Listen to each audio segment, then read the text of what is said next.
Hello friends. स्वागत है आपका हमारे यूट्यूब चैनल आर के हिंदी कहानियों में। आज की कहानी है ऐसे पड़ोसियों से तौबा। अभी मेरी नींद खुली ही थी कि मधुरिमा की मधुर आवाज़ सुनाई दी।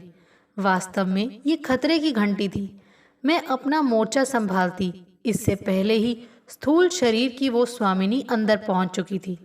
मैं अपने प्रिय प्रधानमंत्री की मुद्रा में ना चाहते हुए भी मुस्कुराकर खड़ी हो गई। वो आते ही शुरू हो गई। अरे नीरा जी, आप सोकर उठी हैं। आपकी तबीयत ठीक नहीं लग रही। अभी मैं सरदर्द की दवा भेज देती हूँ। और हाँ, भाई साहब और छोटी बिटिया नहीं दिख रहे। मैं जबरदस्ती मुलायमियत लाकर बोल पड़ी। ये तो अभी स्नान घर में है और बिटिया सोई है। आपकी बिटिया तो कमाल की है, बड़ी होशियार निकलेगी। और हाँ, खाना तो बनाना शुरू नहीं किया होगा। मैं उनकी भूमिका का अभिप्राय जल्दी जानना चाह रही थी। सारा काम पड़ा था और ये तो रोज की बात थी। नहीं, शुरू तो नहीं किया, पर लगता है आपके सारे काम हो गए। ओहो, मधुरिमा हंसकर बोली। नहीं, मैं तो रोज दाल बनाती हूँ ना। मैंने आश्चर्य से कहा, दाल तो मैं भी रोज बनाती हूँ, पर मैं तो दाल में जीरे का छौंक लगाती हूँ।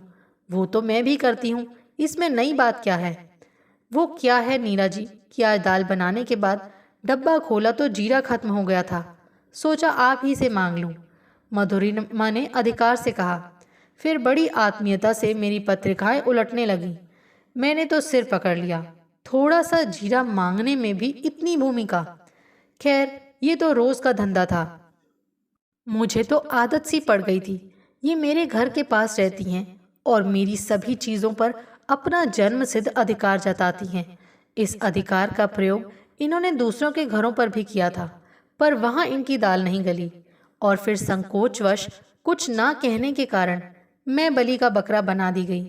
अब तो ये हालत है कि मेरी चीज़ें जैसे इस्त्री, टोस्टर वगैरह इन्हीं के पास रहते हैं।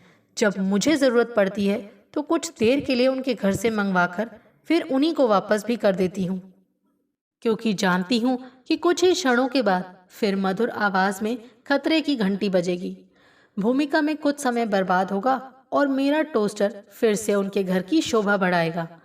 पूरे मोहल्ले में लोग इनकी आदतों से परिचित हैं और घर में इनके प्रवेश से ही सावधान हो जाते हैं। ये निश्चित है कि ये कोई ना कोई वस्तु अपना अधिकार समझकर ले जाएंगी, फिर शायद ही वो सामान वापस मिले। सुबह होते ही ये स्टील की एक कटोरी लेकर किसी न किसी के घर में, या यूं कहिए कि अक्सर मेरे ही घर में प्रवेश करती हैं और मैं ना चाहते हुए भी शहीद हो जाती हूँ। ये बात नहीं कि इनकी आर्थिक स्थिति खराब है या इनमें बजट बनाने की या गृहस्थी चलाने की निपुणता नहीं है। ये हर तरह से कुशल गृहिणी हैं। हर माह सामान एवं पैसों की बचत भी कर लेती हैं। पति का अच्छा व्यवसाय है, दो बेटे अच्छा कमाते हैं, बेटी पढ़ रही है, खाना एवं कपड़े भी शानदार पहनती हैं। फिर भी ना जाने क्यों इन्हें मांगने की आदत पड़ चुकी है। जब तक कुछ मांग नहीं लेती तब तक इनके हाथ में खुजली सी होती रहती है। इनकी महानता भी है कि जब आपको किसी चीज की अचानक जरूरत आ पड़े और इनसे कुछ मांग बैठो तो सीधे इनकार नहीं करेंगी। अपनी आवाज में बड़ी चतुराई से मिठास खोलकर आपको टाल देंगी और आपको महसूस भी नहीं होने देंगी। पहले तो आपका व परिवार का हालचाल पूछती हुई जबरदस्ती बैठक में बैठा लेंगी। फिर चाय की पत्ती में आत्मीयता घोलकर आपको जबरन चाय पिला देंगी। आप रो भी नहीं सकती और हंस भी नहीं सकती। असमंजस में पड़कर उनकी मिठास को मापती हुई घर लौट जाएंगी। इधर कुछ दिनों से मैं इनकी आदतों से बड़ी परेशान हो गई थी। मेरे पास चीनी कम भी होती तो उनके मांगने पर देनी ही पड़ती। इससे मेरी दिक्कतें बढ़ जाती। दूध कम पड़ने पर भी वो बड़े अधिकार से ले जाती। पहले तो मेरे घर पर ना होने पर वो मेरे नौकर से कुछ ना कुछ मांग कर ले जाती थी, और अब खुद रसोई में जाकर अपनी आवश्यकता के अनुसार हल्दी, तेल वगैरह अपनी कटोरी में निकाल लेती हैं। इस बीच अगर मैं लौट आई तो मुझ पर मधुर मुस्कान फेंकती हुई आगे बढ़ जाती हैं। अदा ऐसी मानो कोई एहसान किया हो मुझ पर। मैं तो बिल्कुल आज की पुलिस की तरह हाथ बांधकर अपनी चीजों का सती होना देखती रहती। उनके चले जाने पर पति से इसकी चर्चा जरूर करती, पर झुंझलाती खुद पर ही। मेरा बजट भी गड़बड़ाने लगा, सामान भी जल्दी खत्म होने लगा। होली के दिन तो गजब ही हो गया। मैं जल्दी जल्दी पुए, पूरियां, मिठाई वगैरह बनाकर मेज पर सजा रही थी।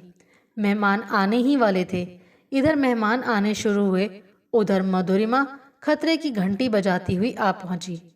दृढ़ निश्चय करके मैंने अपना मोर्चा संभालती कि उन्होंने एक प्यारी सी मुस्कान मुझ पर थोप दी और मेरी मदद करने लगी। मैं भीतर ही भीतर मुलायम पड़ने लगी। सोचा आज होली का दिन है, शायद आज कुछ नहीं मांगेंगी। पर थोड़ी भूमिका के बाद उन्होंने भेद भरे स्वर में मुझे अलग कमरे में बुलाया। मैं शंकित मन से उधर गई।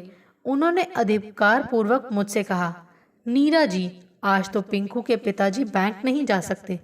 कुछ रुपए, यही करीब 200 तक मुझे दे दो, मैं कल ही लौटा दूंगी।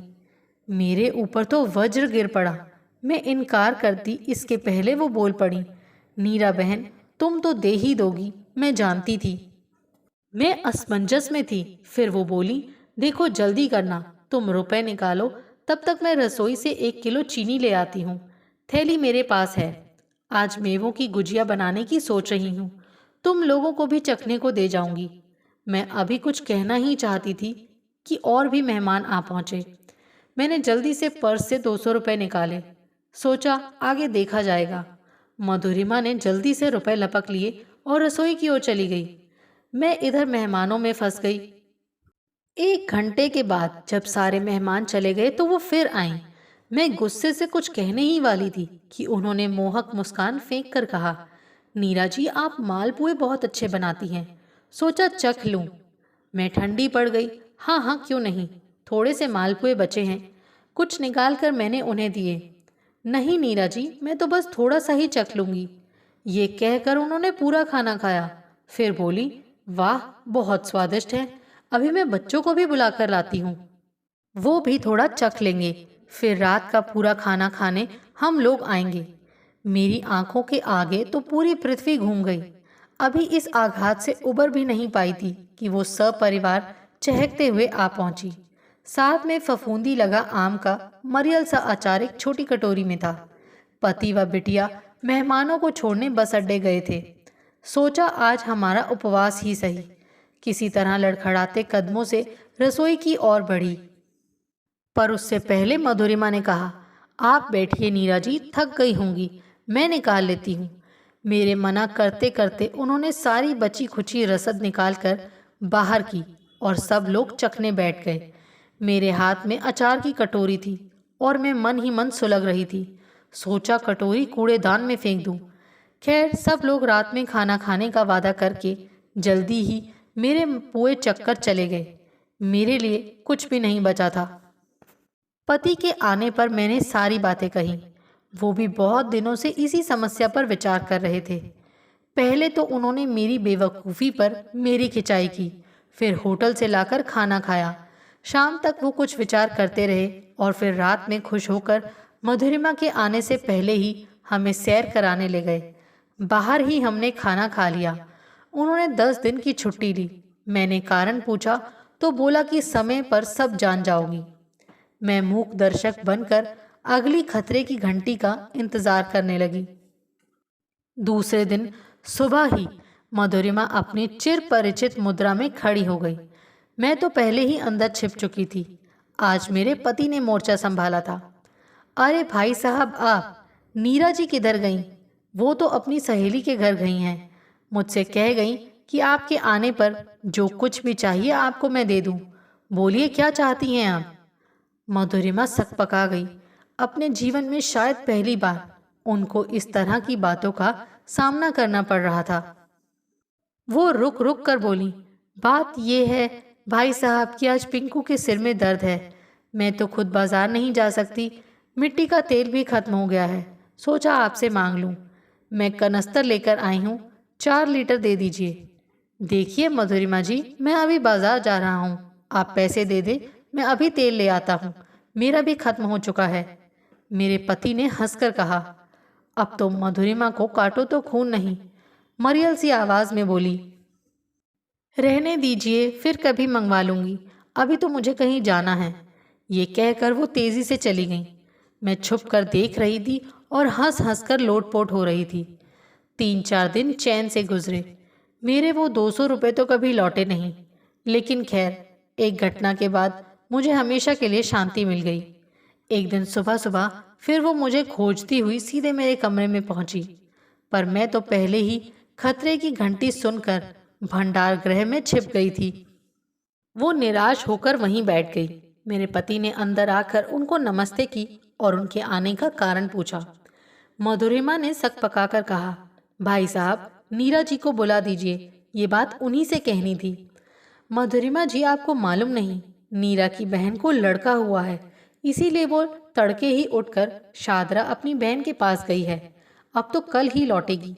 आप मुझसे ही अपनी समस्या कहिए। पहले तो वो घबराई, फिर कुछ सहज होकर कहा, भाई साहब, मेरे पति आपकी बहुत तारीफ कर रहे थे। सचमुच आप जैसा पड़ोसी मिलना मुश्किल है। ये तो आपका बड़प्पन है। नहीं नहीं, सचमुच नीरा जी भी बहुत अच्छी हैं। मेरे घर में तो सभी उनसे बहुत प्रभावित हैं। इतना अच्छा स्वभाव तो कम ही देखने सुनने को मिलता है। मेरे पति आश्चर्य से उन्हें देख रहे थे और सोच रहे थे कि क्या यही बात इनको कहनी थी। फिर मधुरिमा ने वाणी में मिठास खोलकर कहा, भाई साहब, जब तक नीरा जी नहीं आती हैं, मैं आपका खाना बना दिया करूंगी। जी शुक्रिया, खाना तो मैं खुद भी बना लेता हूँ। इसके बाद 1 घंटे तक वो भूमिका बांधती रहीं, पर असली बात बोलने का साहस ही नहीं कर पा रही थी। अंत में उन्होंने मेरे पति से विदा मांगी, पर जैसे ही पति ने दरवाज़ा बंद करना चाहा, वो अचानक बोल पड़ी, भाई साहब, 50 रुपये यदि खुले हों तो दे दीजिए। अच्छा, तो रुपए चाहिए थे। आपको पहले कहना चाहिए था। मैं आपको 50 के बदले 100 रुपये देता, पर आपने मेरे समय क्यों बर्बाद किया। खैर कोई बात नहीं। मेरे पति ने जल्दी से पर्स खोलकर 150 रुपये निकाले और कहा, मैं आपको 150 रुपये दे रहा हूँ, मुझे वापस भी नहीं चाहिए, पर कृपया हमारा समय बर्बाद ना किया करें। मधुरिमा खिसियानी बिल्ली की तरह दरवाजे की लकड़ी को टटोलने लगी। भाई साहब, इतने रुपए देने की क्या जरूरत थी? मुझे तो बस। नहीं नहीं मधुरिमा जी, आप सब ले जाइए, मैं खुशी से दे रहा हूँ। हाँ, कल मैं आपके घर खाना खाने आ रहा हूँ। नीरा ने कहा था कल आप छोले बनाने वाली हैं। सचमुच आप बहुत स्वादिष्ट छोले बनाती हैं। यहाँ से प्याज, अदरक आप खुशी से ले जा सकती हैं। नहीं भाई साहब, ऐसी कोई बात नहीं। कल ही तो स्वादिष्ट खीर बनाई थी, पर बच्चों ने सारी खत्म कर दी। सोचा था आपको जरूर खिलाऊंगी। मेरे पति ने आश्चर्य से मुंह फैलाकर कहा, अच्छा, फिर दूध, चावल और पतीला किसके घर से लिया था आपने? अब तो मधुरिमा का रुकना मुश्किल था। अच्छा भाई साहब, चलती हूँ, कहती हुई और बेचारगी से मुंह बनाकर वो तेजी से घर की ओर भागी। उस दिन के बाद मधुरिमा ने मांगने की आदत छोड़ दी। इस घटना का जिक्र भी उन्होंने किसी से नहीं किया, क्योंकि इसमें उनकी ही बेइज्जती का डर था। मेरे परिवार से नाराज भी नहीं हो सकी, क्योंकि इससे बात खुलने का डर था। फलस्वरूप उनसे हमारे संबंध भी ठीक हैं और हम शांति से गुजर बसर कर रहे हैं। आपको हमारी ये कहानी कैसी लगी, प्लीज़ कमेंट करके ज़रूर बताइए। अगर आप इस चैनल पर नए हैं तो इसे सब्सक्राइब करें और शेयर करें। Thank you.